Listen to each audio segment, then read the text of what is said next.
Bonjour monsieur, votre nom d'abord? Philippe Gineste, albonassien depuis quelques années, originaire aussi de l'Ardèche. Je vais avoir 61 ans et les effets de la pandémie de 2020-2021,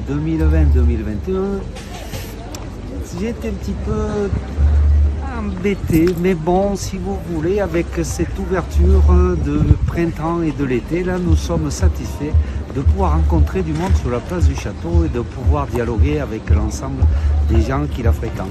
Vos espoirs, donc, vu cette année 2020-2021, vos espoirs personnels, vos espoirs, on va dire, professionnels, ils sont de quel ordre? Vu les événements qui sont passés, qu'est-ce que cela vous a changé en vous? Personnel, je me suis rendu compte que finalement, quand nous étions enfermés chez nous, nous n'avions très peu de vie sociale. Alors que depuis que les ouvertures se sont faites, que le couvre-feu a été ouvert, mes projets, c'est de pouvoir rencontrer du monde et de discuter avec une variété de personnes qui vont fréquenter cette place du château, que ce soit touristes ou locaux. Voilà. Vos projets pour cette année là, en cours, vous avez des projets personnels? Alors mes projets personnels par rapport à la pandémie, c'est de voyager et de visiter la France. Voilà. Donc en fait, dans le cadre du jumelage et de l'ouverture d'autres pays, vous êtes parti, peut-être ça a accru vos envies d'évasion et vos envies de rencontrer un peu du monde entier, quoi, de l'Europe particulièrement. Du monde européen pour essayer de découvrir plusieurs cultures. Dans le cadre de ce jumelage, je pense que c'est l'occasion justement de rencontrer plusieurs nationalités qui font justement partie de l'Europe. Et vos espoirs pour, on va dire, le monde entier, à une vision plus large? Que les frontières s'ouvrent et que l'on puisse voyager sans passeport sanitaire et que toutes les frontières soient ouvertes et libres à tout le monde. D'accord. Donc l'assemblée plénière du jumelage n'a pas pu l'avoir cette année, évidemment, mais l'année prochaine, j'espère que cela va donner l'image que vous attendez comme beaucoup, je pense, qui est une ouverture au monde et aux rencontres et aux échanges qui fait la vie.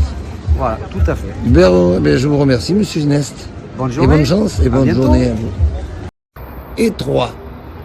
Bonjour, vous êtes Caroline. Et Quentin. Caroline et Quentin, donc vous êtes d'Aubenas? Non. Vous êtes d'où? Rouen. Oui, bonsoir. Et donc, quel est votre sentiment sur cette pandémie 2021, 2020, 2021? Vous avez ressenti quoi? Quelles sont vos aspirations, vos espoirs?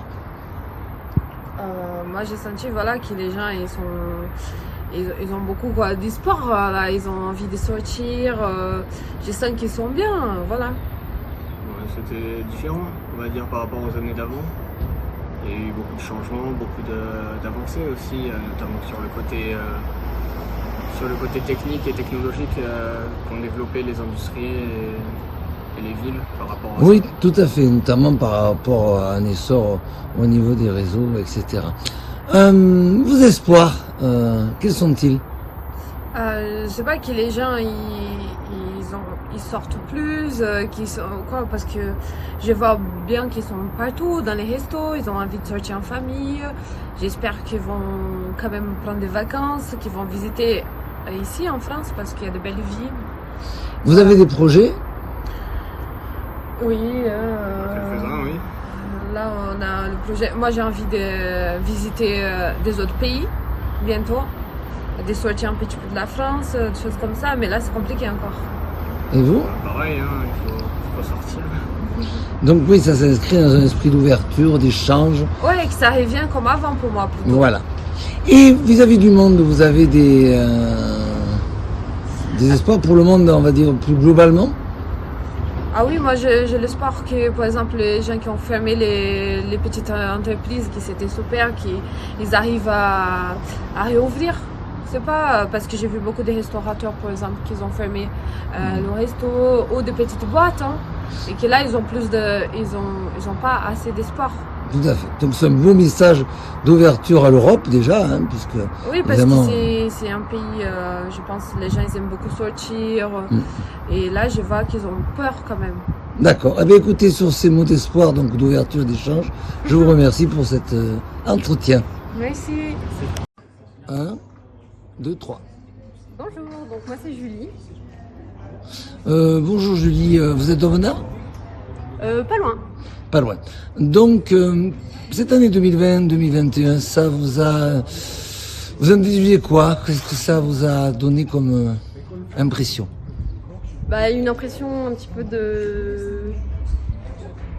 d'avoir un petit peu le temps en fait de réfléchir aux choses. Donc pour vous, ça a permis un épanouissement, on va dire, quelque part personnel. Oui, si on prend le côté positif, oui, de remettre en cause certaines choses, mûrir d'autres projets. Voilà. Est-ce que vous avez des projets pour cette année? J'en ai toujours plein.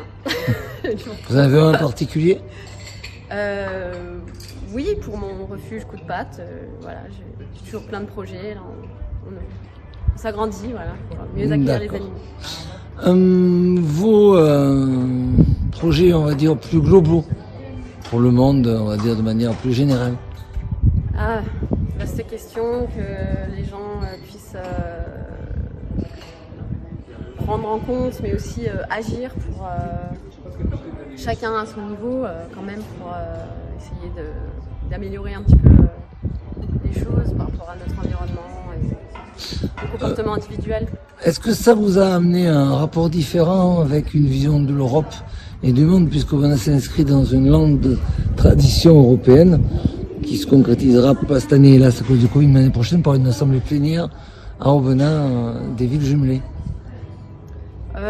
Par rapport à l'Europe, je pense que oui, peut-être que les gens ne se rendent pas compte, mais on est tous très impliqués par rapport à l'Europe maintenant, et aussi les décisions européennes ont des conséquences sur nos vies. Et ouais, un jumelage, toujours communiquer, être citoyen du monde, citoyen d'Europe, déjà, c'est déjà un beau projet. Eh bien, merci beaucoup sur ces paroles positives. Au revoir. Au revoir. 3. Bonjour, moi je m'appelle Kevin du coup. Je suis en touriste ici, donc j'ai 24 ans, je visite un peu le tour de la France entre guillemets un petit peu. Et du coup c'est un plaisir d'être ici, il fait beau, il fait bon et voilà, on est en tant que touriste quoi, donc on visite. Bonjour Kevin, donc quels sont vos ressentis après cette période Covid 2020-2021? Mon ressenti pour cette période de Covid, en fait, c'est une bonne chose de se retrouver dehors, en fait, entouré de gens encore une dernière fois, parce qu'on sait pas, peut-être qu'il y aura un dernier confinement, j'en sais rien. Mais ça fait plaisir de se retrouver à l'air libre, de profiter un peu du soleil et de voir des gens, en fait, surtout. Voir des gens, et c'est surtout le fait d'être entouré de personnes qui fait que on se sent aussi mieux socialement. On peut être entouré de personnes et c'est plutôt une bonne chose, je trouve. Vos projets, avez-vous des projets donc pour cette période qui s'ouvre? Oui, là avec un ami pendant ce Covid, on a profité de faire des projets en fait qu'on ne peut pas se permettre de faire en temps de hors Covid. Par exemple, monter une entreprise, c'est d'un côté, ça a été un avantage pour nous le Covid, si on peut dire comme ça, parce que grâce à ça, on a pu prendre le temps de bien préparer l'entreprise. En fait, donc pour faire simple, en fait, on a ouvert un studio de musique, on produit des artistes et grâce à ça, en fait, le Covid a permis à tous ces artistes d'avoir du temps libre en fait. Et c'était vachement intéressant. Ça a été un certain côté un épanouissement, des nouvelles technologies, des réseaux sociaux et effectivement des activités en donnant du temps plus aux gens. Oui, c'est ça. Avez-vous des espoirs pour vous et pour le monde de manière générale et pour l'Europe? Puisqu'évidemment l'Europe pour nous c'était fondamental. Alors je pense qu'on a à peu près tous les mêmes espoirs quelque part, c'est-à-dire retrouver une vie un peu saine, éviter par exemple de se focaliser sur des problèmes qui n'en sont pas vraiment. Je pense que c'est le mieux. J'ai pas vraiment beaucoup d'exemples, mais je pense qu'on sait tous à peu près ce que ça signifie finalement. C'est se focaliser sur notre avenir à nous, sur notre bien-être et sur la santé de la société finalement. Donc que ce soit des lois, que ce soit des avantages sociaux, tout ça quoi. Donc je pense qu'on peut se reposer les bonnes questions, je pense maintenant.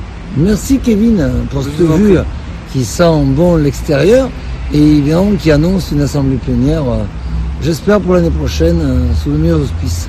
Merci Kevin. Merci à vous. 3. Bonjour. Bonjour, je m'appelle Gabrielle.